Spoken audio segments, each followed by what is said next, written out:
Hi guys, I just wanted to share a poem that I wrote for everyone, and I hope you all enjoy it, and it's called She's Down on Her Knees. She tied her hair in a bun with no imperfection. She wore the same old skirt every day. Everyone made fun, but it was only perception. The real truth was hidden behind her portray.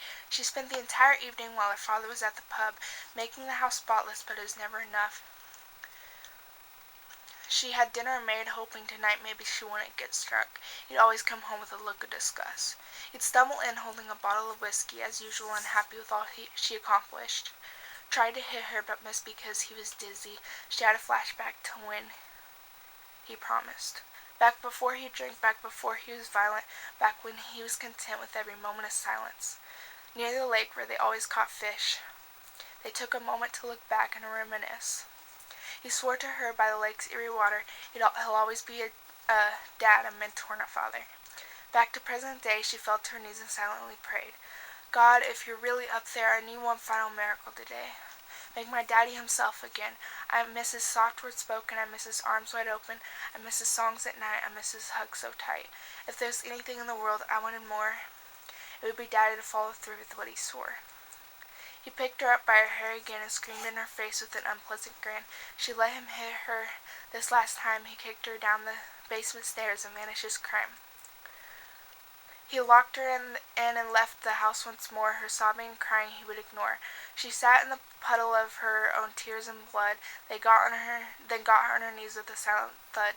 Dear God, if my story is about to end, tell Daddy we are left off with a final amen. He has my very last breath.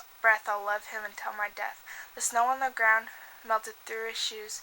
He was still stumbling from all the booze. The temperature seemed to drop with every step he'd take, and the more he'd walk, the more he realized his mistake.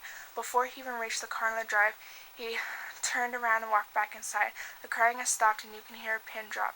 He raced to the basement door and was shocked to what he saw. His little girl was lying on the cement with a pool of blood thickening. She was limp and not moving. The sight was just sickening. He slowly walked down to try and be an aid, but it was already a tad too late. There was no heartbeat. His little angel was gone for good. He flashed back and finally he understood. He had the perfect daughter with an ungrateful father. She was always only trying to please his selfish need.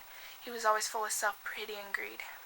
He could picture her laugh in his mind. She had a soft, humble aura that left her spirit kind.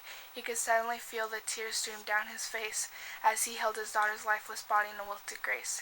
He called the paramedics, told them to get there fast. His beautiful angel has sadly passed. He thought of their life and took a look back, where all went wrong and the love they lacked. Before the paramedics even began to arrive, he fell to his knees and said a prayer which he was deprived. Dear God, if you exist, you're all I have left. My beautiful angel is finally with you at rest. Tell her she's worth more than the sun and the moon. Tell her I love her and I'll see her soon. He grabbed the shotgun, loaded it, and placed it to his head. He thought of her sleeping in her bed, so innocent, so peaceful. She was always something to remember. His last memory of her was her spreading a room with glitter. He felt a tear creep up in his eyes as he pulled the trigger. Now, I have never gone through child abuse firsthand, but I have heard so many awful stories, and I wish I could help all those kids in danger, but I just want to let all the kids who are going through it know you are not alone. There are good people out there who will help you. If you are being abused, don't stand in silence. Go get some help and don't keep trying to please your abuser, because they most likely will never change, and if they were to, it might be a tad too late, like in this poem. I'm always here if anyone needs to talk. I hope you all enjoyed this poem as much as I enjoyed writing it. Thank you all.